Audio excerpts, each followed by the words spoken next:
Welcome to today's video, where we will be exploring the fascinating and powerful concept of the backwards law. This concept, also known as the paradoxical theory of change, was first introduced by the psychiatrist and psychoanalyst Dr. Paul Watzlawick in his book, The Situation is Hopeless, but Not Serious. In this book, Watzlawick argued that the more we try to change ourselves or a situation, the more we will stay the same. But what does this mean for us in our daily lives? Let's explore this concept further. The backwards law suggests that we should embrace the very things that we fear the most in order to bring about the change that we seek. By doing so, we can learn to tolerate and eventually overcome our fears, rather than letting them control our lives. This may seem counterintuitive and even scary, but it is a powerful tool for personal growth and transformation. The feeling of scarcity is a complex and multifaceted experience that is all too common among humans. At its core, it represents a sense of lack or deficiency in one's life, a feeling that can manifest in various forms, from a perceived lack of material possessions to a sense of inadequacy in oneself or one's circumstances.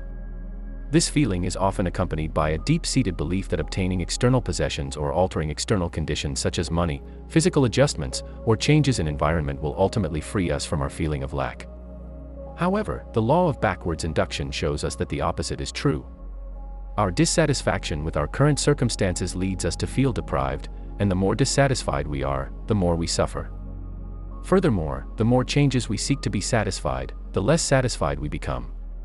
This paradoxical nature of human desire is a fundamental aspect of our psychology that has been explored by philosophers and psychologists alike.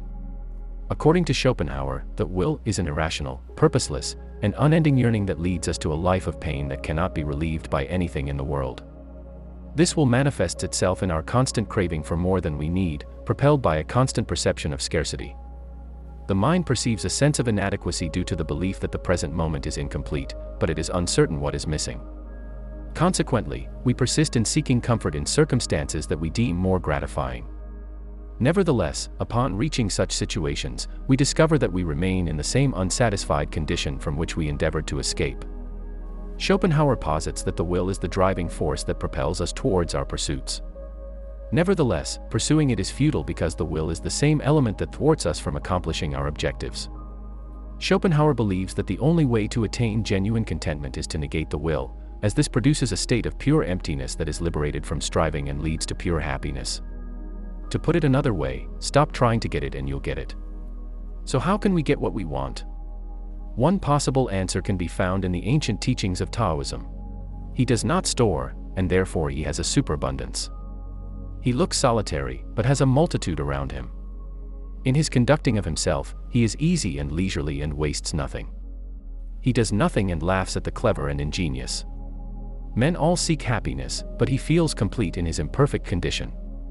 This quote, from the Taoist text Zhuangzi, illustrates the principle of Wu Wei or non-action, which emphasizes the importance of letting go of one's desires and allowing things to happen naturally. Embracing imperfections leads to a sense of perfection. Striving for perfection brings flaws. Avoiding loneliness leads to misery. Resisting negativity only leads to double suffering.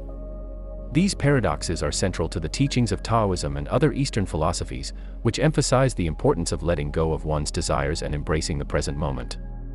We often get trapped in the cycle of scarcity, believing that external possessions or changes in circumstances will ultimately liberate us from our feeling of lack. However, the law of backwards induction shows us that the more we seek to be satisfied, the less satisfied we become. Our dissatisfaction with our current circumstances leads us to feel deprived, and the more dissatisfied we are, the more we suffer. Similarly, attempting to sleep can hinder the process of falling asleep. Only by letting go of effort can you achieve sleep.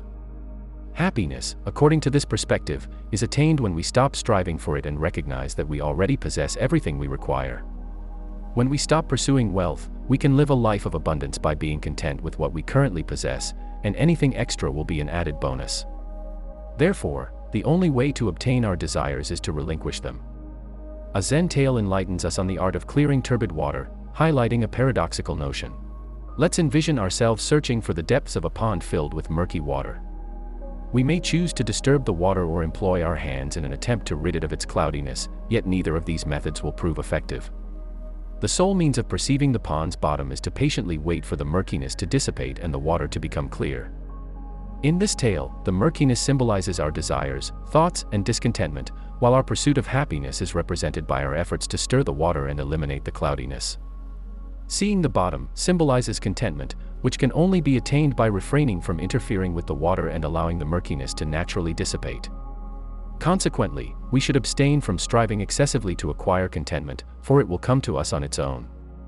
This Zen tale teaches us that we often impede our own progress by exerting excessive effort in the pursuit of our goals. We mistakenly believe that by working harder and exerting more effort, we can attain the desired outcome. However, this approach frequently leads to feelings of frustration and disappointment. This does not imply that we should never set objectives or seek change. There may be numerous valid reasons to strive for transformation and avoid complacency with the current circumstances. Nevertheless, the principle of backwards induction warns us not to be deceived by the notion that striving for happiness directly leads to joy. In reality, the opposite holds true. By understanding this law, we may more frequently achieve the blissful state of not wanting. As Alan Watts stated, the mystery of life is not a problem to be solved, but a reality to be experienced. Thank you for joining us on this enlightening journey. May the wisdom of the backwards law guide you towards a life of genuine contentment and profound understanding. Remember, sometimes, the key to finding what we truly want is in the art of letting go.